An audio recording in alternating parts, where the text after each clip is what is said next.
Assalamualaikum teman-teman. Sebelumnya perkenalkan saya Fatma Lutfi Khoiriyah dari Prodi PGMI Unugiri. Di sini kita akan membahas mengenai aliran Khawarij.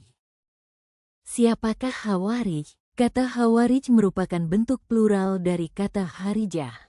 Secara bahasa kata Khawarij terambil dari lafal haraja yang mempunyai makna kebalikan dari masuk yaitu keluar. Makna bahasa ini mempunyai korelasi dengan makna istilah sebab kelompok Khawarij dinamakan Khawarij karena mereka keluar dari barisan kaum muslim, khususnya dari kepatuhan terhadap Imam Ali radhiyallahu anhu. Selanjutnya definisi Khawarij. Menurut Al-Syahrastani, Khawarij merupakan kelompok yang menyempal dari kepemimpinan Ali bin Abi Thalib. Mereka adalah orang yang keluar dari kepemimpinan yang sah, kapanpun dan dimanapun. Secara jelas Al-Syahrastani mendefinisikan Khawarij dengan definisi yang luas sebab ia tidak membatasi Khawarij sebagai kelompok di zaman Ali bin Abi Thalib saja. Sedangkan menurut Ibnu Hajar al-Asqalani, Khawarij adalah mereka yang mengingkari keputusan tahkim dan membebaskan diri dari keputusan itu. Mereka juga menentang beberapa keputusan Utsman dan zuriyahnya. Selanjutnya nama-nama Khawarij. Kelompok Khawarij mempunyai berapa nama yaitu Khawarij. Nama ini berdasarkan hadis yang diriwayatkan oleh Imam Bukhari. Dari Yasir bin Amr dia bertanya kepada Sahal ibnu Hanif, apakah kamu pernah mendengar sabda Rasulullah Shallallahu Alaihi Wasallam tentang Khawarij? Ia menjawab, aku pernah mendengar beliau bersabda, akan keluar darinya kaum yang membaca Al-Quran yang bacaan itu tidak melewati kerongkongannya. Islam sama sekali tidak membekasi mereka sebagaimana tidak membatasinya anak pada dari binatang buruan. Hadis riwayat Bukhari. Yang kedua adalah Muhakimah. Nama ini tersematkan bagi mereka sebab mereka menolak tahkim yang dilakukan oleh Sayyidina Ali radhiyallahu anhu. Mereka berkata, apakah agama Allah diputuskan dengan keputusan laki-laki atau manusia? Tiada hukum kecuali hukum Allah. Dan yang ketiga Haruriyah. Penamaan ini disebabkan karena kemunculan mereka pertama kali berada di daerah Harura, daerah dekat Kufah. Saat itu mereka keluar dari barisan Ali bin Abi Thalib radhiyallahu anhu. Selanjutnya Ahl al-Nahrawan. Sebab penamaan ini adalah di tempat ini Ali bin Abi Thalib radhiyallahu anhu memerangi mereka. Diceritakan dalam Musnad Ahmad bin Hanbal dari Abi Al-Wahdi bahwa ia berkata, aku menyaksikan Ali ketika memerangi Ahl al-Nahrawan, hadis riwayat Ahmad. Dan yang kelima Al-Marikah. Sebab penamaan ini adalah mereka tercabut dari golongan kaum muslim sebagaimana hadis Nabi Shallallahu Alaihi Wasallam. Mereka keluar dari Islam sebagaimana tercabutnya anak panah dari buruan. Yang terakhir adalah Asy-Syurah. Nama ini adalah nama yang paling disenangi mereka karena menurut Khawarij, mereka adalah orang-orang yang dimaksud dalam firman Allah Subhanahu wa Ta'ala. Sesungguhnya Allah telah membeli dari orang-orang mukmin dan harta mereka dengan memberikan surga untuk mereka. Mereka berperang pada jalan Allah, lalu mereka membunuh atau terbunuh. Quran Surah At-Taubah ayat 111. Selanjutnya sejarah kemunculan Khawarij. Bibit-bibit kemunculan Khawarij sudah ada sejak zaman Rasulullah Shallallahu Alaihi Wasallam. Dikisahkan bahwa dalam perang Hunain, Rasulullah membagi ganimah atau rampasan perang dengan pembagian yang tidak merata. Dan tidak meratanya pembagian ganimah ini membuat sebagian orang yang berperang bersama Rasulullah. Lalu Khawarij mulai tampak lagi pada era pemerintahan Ali bin Abi Thalib radhiyallahu anhu, yakni pada saat terjadi perang Siffin antara Ali dengan Muawiyah.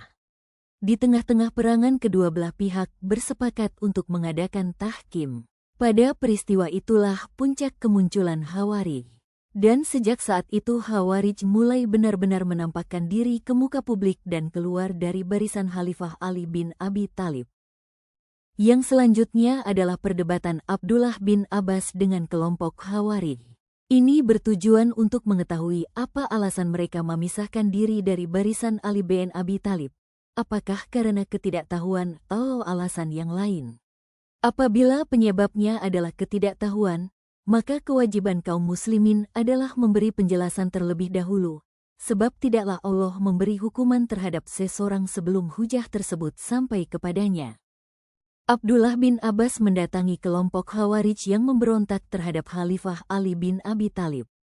Dalam perdebatan, ia membantah 3 alasan mereka keluar, yaitu 1. Menganggap Ali berhukum dengan manusia, bukan Allah. Ibnu Abbas menjelaskan bahwa Ali hanya memilih juru damai, bukan mengganti hukum Allah. 2. Menuduh Ali tidak membawa tawanan dan harta rampasan dalam Perang Jamal. Ibnu Abbas menjelaskan bahwa lawan mereka adalah sesama muslim. 3. Menyebut Ali menghapus gelar Amirul Mukminin. Saat tahkim, Ibnu Abbas menegaskan Nabi pun menghapus nama Rasulullah dalam perjanjian Hudaibiyah. Dan pada akhirnya, 2.000 orang dari 6.000 Khawarij kembali ke barisan Ali. Selanjutnya, mari kita bahas soal ini bersama-sama. Soal pertama, jelaskan doktrin-doktrin Khawarij dan kelemahannya. Kelompok ini dikenal dengan pandangan ekstremnya, terutama dalam hal akidah dan politik. Lalu, apa saja doktrin-doktrin utama mereka dan di mana letak kelemahannya? Mari kita simak penjelasannya berikut ini. Pertama, orang yang berbuat dosa besar dianggap kafir. Pemikiran ini dilandasi kesalahpahaman mengenai Quran Surah Al-Maidah ayat 44 yang berarti, "Dan barang siapa yang tidak berhukum sesuai dengan hukum Allah, maka mereka adalah orang-orang kafir." Khawarij memahami dengan keliru bahwa kafir dalam ayat tersebut adalah kafir dengan arti keluar dari Islam, bukan kafir nikmat. Kedua, Khawarij berpendapat bahwa mengangkat pemimpin hukumnya tidak wajib dan boleh membelot dari pemimpin yang dirasa tidak baik. Pendapat ini berbeda dengan pendapat Ahlus Sunnah wal Jamaah, sebab Ahlus Sunnah wal Jamaah berpendapat bahwa mengangkat pemimpin hukumnya wajib dan haram membelot dirinya, baik pemimpin tersebut baik maupun buruk. Sebab dampak yang ditimbulkan apabila tidak ada pemimpin dan keluar dari pemimpin yang sah sangat besar. Ketiga, jabatan Khalifah, Al-Imam Al-Uzma, tidak dimonopoli kalangan tertentu. Menurut mereka, Khalifah tidak harus dari suku Quraisy atau dari kalangan Arab. Bahkan menurut mereka, Khalifah lebih baik tidak berasal dari suku Quraisy, agar mudah dipecat atau dibunuh bila melanggar syariat atau menyimpang dari kebenaran. Poin ketiga ini bukan menyangkut pokok agama. Hanya saja mereka keluar dari ijma al-ulama tentang imamah al-uzma yang hanya keturunan Quraisy yang berhak memangkunya. Selanjutnya, kelemahan Khawarij. Kelemahan Khawarij terletak pada pemahaman mereka yang kaku dan ekstrim terhadap ajaran Islam. Mereka mudah mengkafirkan sesama muslim hanya karena dosa besar, tanpa melihat niat atau taubat. Sikap ini merusak persatuan umat dan memicu konflik. Selain itu, mereka menolak kepemimpinan yang sah jika tidak sesuai dengan standar mereka sendiri, sehingga sering memberontak dan menyebabkan kekacauan dalam masyarakat. Selanjutnya, mari kita bahas soal kedua. Apakah Khawarij kafir? Khawarij adalah satu-satunya ahli bidah yang kesesatannya dinash oleh Nabi Shallallahu Alaihi Wasallam dan disepakati oleh para ulama. Banyak sekali hadis-hadis celaan Khawarij. Meskipun ada begitu banyak yang mengancam dan memerangi Khawarij, namun mayoritas ulama berpendapat bahwa mereka masih dihukumi mukmin. Akan tetapi keluar dari muslim yang ideal sebab mereka melakukan kebitahan yang besar. Perang terhadap mereka adalah untuk mengcounter kezaliman mereka, bukan karena mereka kafir. Jadi kesimpulannya Khawarij adalah setiap orang yang menyimpang dari pemimpin sah yang sudah disepakati umat, baik pada masa sahabat di era Al-Khulafa Al-Rashidun maupun pada masa sesudahnya. Di antara ajaran Khawarij adalah mengkafirkan orang yang melakukan dosa besar. Hal ini bertentangan dengan ayat Al-Quran dan banyak hadis bahwa pelaku dosa besar tidak kafir. Meski mereka gulu, menurut para ulama mereka tidak kafir. Demikian pembahasan singkat tentang aliran Khawarij, mulai dari doktrin hingga kelemahannya. Semoga penjelasan ini bisa menambah wawasan kita dan mengingatkan pentingnya sikap moderat dalam beragama. Jangan lupa untuk terus belajar dan menjaga persatuan umat. Terima kasih sudah menyimak. Sampai jumpa di video berikutnya.